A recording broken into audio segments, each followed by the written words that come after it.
But if you're not familiar, I have to take this opportunity to be like a little bit of a fan here, and I want to ask you about something that is, to this day, I think the most amazing anecdote or personal story shared on the show. Okay. And there have been some doozies, but ever since I've heard this, I think I've thought about it maybe once a week. Okay.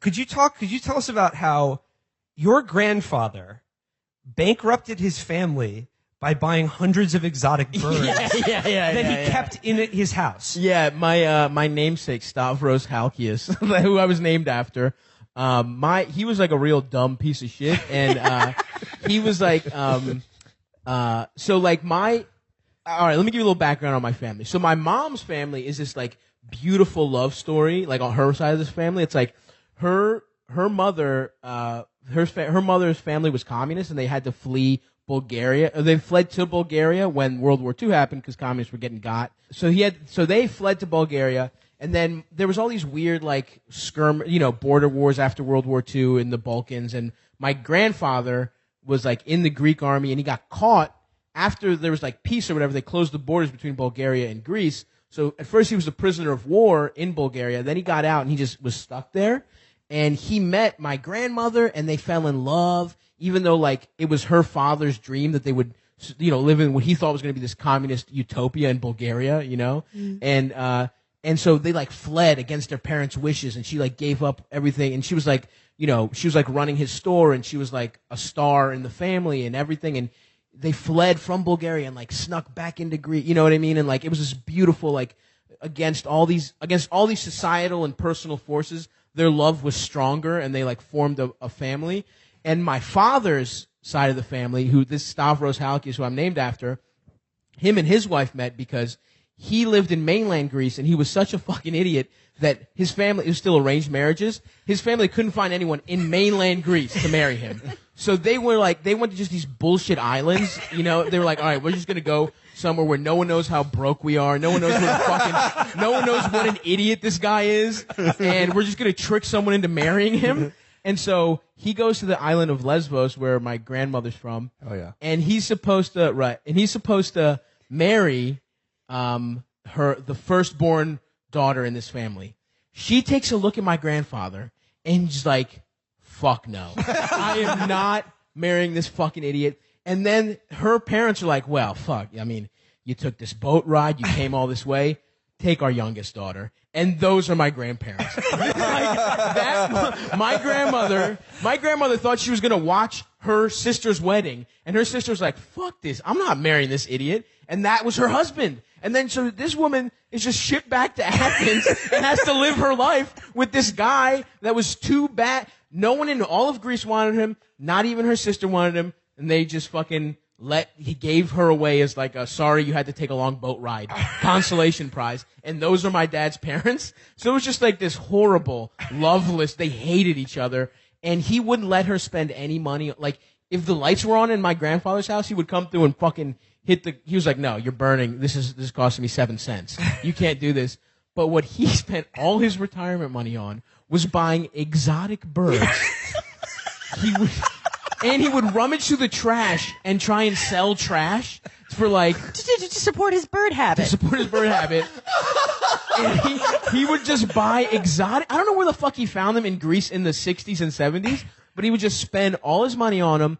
And at first it was like, oh, a couple of fucking birds or whatever. And then slowly his balcony was just filled with birds. And my father had moved away. And in Greece it's like everybody sort of has a floor of each house. Like they built up their family homes and made them like, 4-story whatever. And everybody in the family gets a floor. And my dad, his plan was always to move back to Greece. So when like in the 90s, my dad would go back to Greece and like build up our house. We had the 4th floor and there wasn't any electrical stuff. There wasn't any plumbing. So every summer he would like put in tiles and he would do something. And then he would come back to America. And so my grandfather, though, his little balcony was getting so overrun by birds. He had hundreds of birds on the balcony. And it's not a big fucking balcony. You know what I mean? It's like small. It's like a New York City style. Like it actually, the neighborhood I grew up, my family is from in Athens reminds me of Astoria a lot. It's kind of like, single family homes that are kind of tall or whatever. So like a small balcony that people were complaining there was bird shit everywhere. People were complaining like, it was like squawk, quack, quack. quack, quack all fucking day. So my grandfather, instead of being like, you know what, I'm not paying for my wife's medicine. I'm not. We just eat the scraps that my daughter brings us from the second floor. Instead of being like, and also, by the way, he wasn't just buying the birds, he was buying them vitamins and like shit that like, and like things to make their coat shinier. He was spending more money on making his fucking, his birds shiny and beautiful than he was on like, household necessities. You know what I mean? So instead of being like, it's over, I can't, like, he just moved all those birds into our home that my father was like building up, and they just ruined it with bird shit over time. Can't move back to his ancestral home because it's full of birds. It's full of bird shit and birds. And it, like, not only did he bankrupt his family, but he stopped. We were supposed to have a house in Greece, and we don't have it because my grandfather ruined it with birds. So. You know what? I'm on the German side now. With this Yeah. They had it coming. Oh my God. Angela Merkel is just trying to put some fucking discipline into those people. What? Do you have Stop buying birds. I know. And It's a drill tweet. I don't know where he bought them. Bird plug. He probably did. I flew off on the plug twice. I'm imagining like in Casino when fucking Joe Pesci is talking to the guy at the bar and he's like, you're a degenerate fucking gambler. You know that. You have a family at home. But it's that, but with a guy selling him birds. Yeah, selling him a Tell me you toucan. didn't buy another parrot. Yeah. Tell me you didn't buy another macaw and I'll give you the fucking money to put the heat on.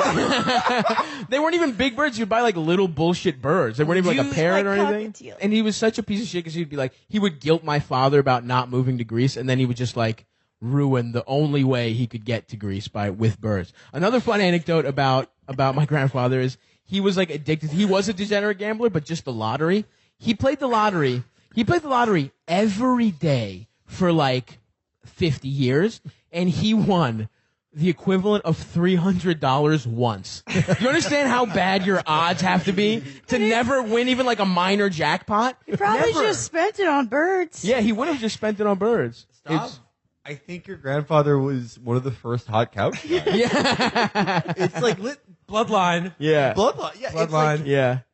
exotic pet that just like nothing but like weird Dude, pets. hold on. Lottery. Hold on a second. Straight up, his room because that's the other thing. They were like roommates. They didn't have the same room. He had a room. My grandma would just stay in. She was a fucking mess too. She was like, they were both hoarders, and she just had like gossip magazines from like 1972 until like 2010, like just everywhere. And she loved telenovelas.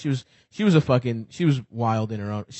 This woman, when I went back to see her right before she died, she had she was like real fucked up, and I figured like, oh, maybe she won't remember me, whatever. I go to see her and I'm like, hey, yeah, it's me. And she's like, who are you? And I was like, oh, it's me. It's I'm Manoli's son or whatever. And she's like, who are you? I don't remember you. You got fatter. She did not remember me, but what made it past her fucking dementia was that I am fatter than I was. She could just bully me. That's the only thing she remembered. Owned. But what I was saying, I'm sorry, Felix, what I was saying was his room was kind of a hot couch room because he had bootleg. He would record songs from the radio, and we would just sit and listen to like these like heroin. Like in his youth, it was like hashish was the big. It was like they were just smoking opium. So like he was like and he would just listen to these like basically chopped and screwed Greek songs. No joke. Yeah, like the chopped and screwed shit of his time. And he didn't have any air conditioning because of course that's too expensive. He literally had a fan from before they invented fan guards, and it was just like a loose, a loose ass Like a bad blade. mix with the birds. Rusty as having shit. that with birds. Yeah, that seems is like a a recipe for tragedy disaster. waiting to happen. And I mean, if we lived in a society where there was still arranged marriage, that's how our hot couch guys would turn out. totally, yeah. Just a They would just be assigned a wife. Yeah. And let but me they would just use that extra space to collect exotic pets. And real quick, with the birds flying around and just like an open fan with No. rusty blades, it sounds like the house was like a level in Sonic the Hedgehog. yeah. To his credit, the birds were he was actually pretty they were always in a cage, so they never Okay. so most of them were outside on the balcony, but he had like a couple special birds that he kept like in his fucking home. But just as a little, if you're listening and you want to know what chopped and screwed Greek music is like, look up the original Miserlou that like is based off of. Look up the original. It's like this super fucking slow down. It's actually real. That music's actually kind of interesting. Yeah. It sounds cool. That Greek opium scene of like the 30s or whatever. It's like kind of cool. You know, it's kind of interesting stuff. Like, Greece is all fucked up though. Like culturally, it's like such a fucking mess. Like, Now it's full of Germans. yeah, it really is. Even before the fucking assholes. Fuck you.